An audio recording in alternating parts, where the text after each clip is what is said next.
Kisah yang seterusnya bertajuk Mahu uji kehebatan ilmu, satu kotes ketakutan angkara orang minyak.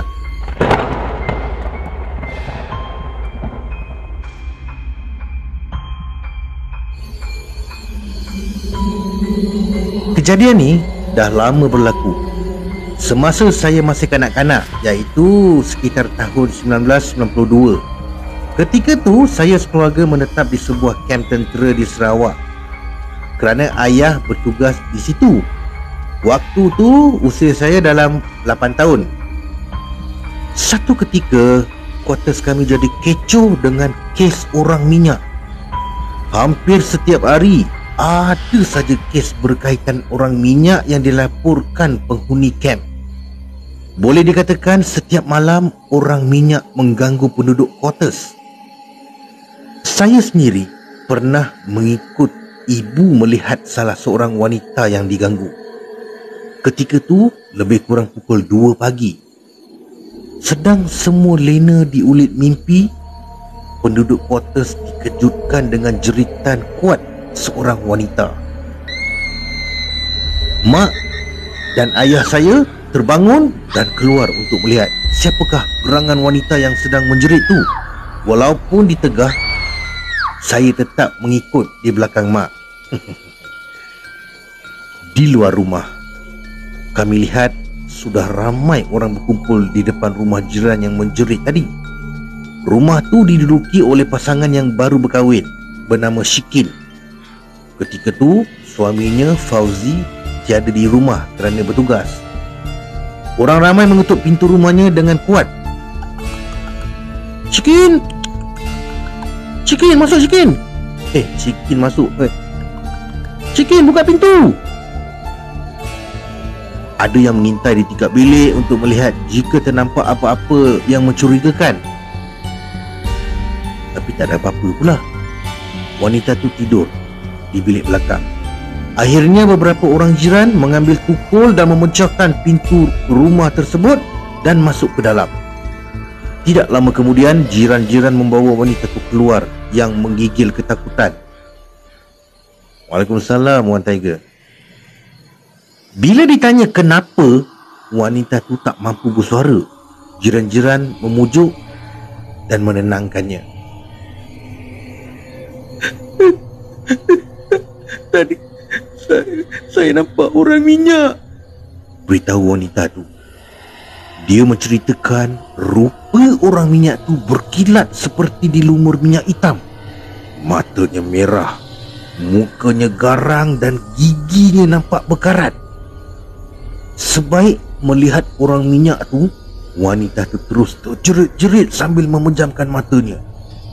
Sebaik wanita tu menjerit, orang minyak yang berdiri di depan pintu biliknya terus meloloskan diri melalui lubang kecil yang terdapat di atas tingkap. Ketika kejadian, wanita tu baru saja nak melelapkan mata.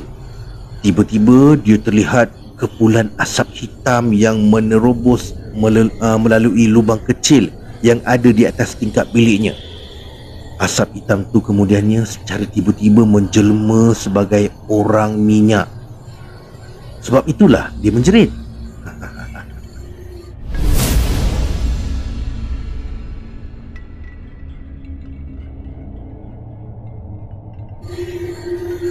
Bukan malam tu saja, malah malam-malam sebelumnya juga banyak kejadian orang minyak yang dilaporkan penghuni kamp.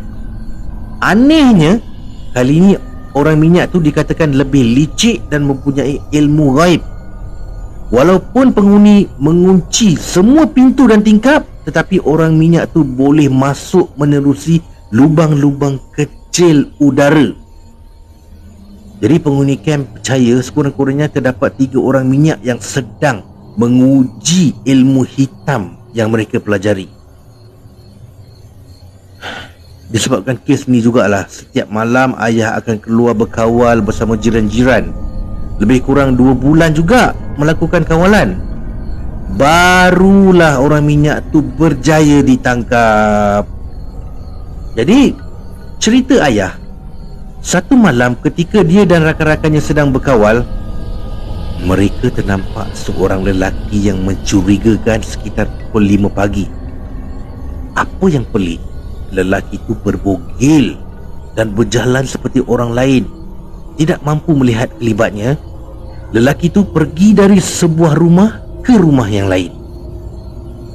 Ayah dan pasukan ronda terus mematikan tingkah laku lelaki itu dari jauh. Setelah beberapa ketika melihat kelakuan lelaki itu, ayah dan penghuni terus mengepungnya. Jadi lelaki bogel itu tidak dapat melarikan diri kerana di depannya beranda setinggi 2 tingkat. Jadi lelaki itu pun berjaya ditangkap. Setelah disoal siasat, akhirnya mengaku yang dia adalah dalang kes orang minyak yang menggemparkan kuartus kami. Lelaki itu juga memberitahu 2 lagi rakannya terlibat mengamalkan ilmu hitam dan mereka ingin menguji kehebatan ilmu yang dipelajari. Setelah mendapat nama 2 orang lagi rakannya tu, ayah bersama jiran-jiran pergi menangkap mereka. Awal pagi tu, semua penghuni kamp keluar untuk melihat siapa gerangan lelaki yang menjadi orang minyak tu. Rupa-rupanya ketiga-tiga lelaki itu merupakan petugas di kamp berkenaan. Astaghfirullahalazim. Mereka bertiga dipaksa untuk membuang segala ilmu hitam yang mereka amalkan. Pada hari berkenaan, 3 lelaki itu membawa ayah dan rakan-rakannya ke tempat pemujaan. Di situ ditemui pelbagai peralatan seperti beras yang ditanam dalam sebungkus kain kuning. Barang tu kemudiannya dilupuskan oleh seorang ustaz. Ketiga-tiga petugas tu akhirnya dikenakan tindakan tata tertib dan dibuang dari kamp tersebut. Lepas tu barulah keadaan aman semula. Tiada lagi gangguan orang minyak. Sebelum tu, ketika kejadian orang minyak itu heboh, semua penghuni kuartus takut kononnya orang minyak perlu memperkosa 21 orang anak dara dalam masa 7 hari.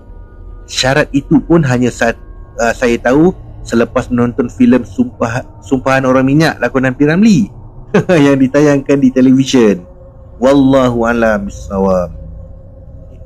Jadi pengalaman ni diceritakan oleh Azizi Razi berdasarkan kisah yang dialami keluarganya sewaktu menetap di sebuah kamp tentera di Sarawak pada awal tahun 1990-an dulu. Sekian, terima kasih.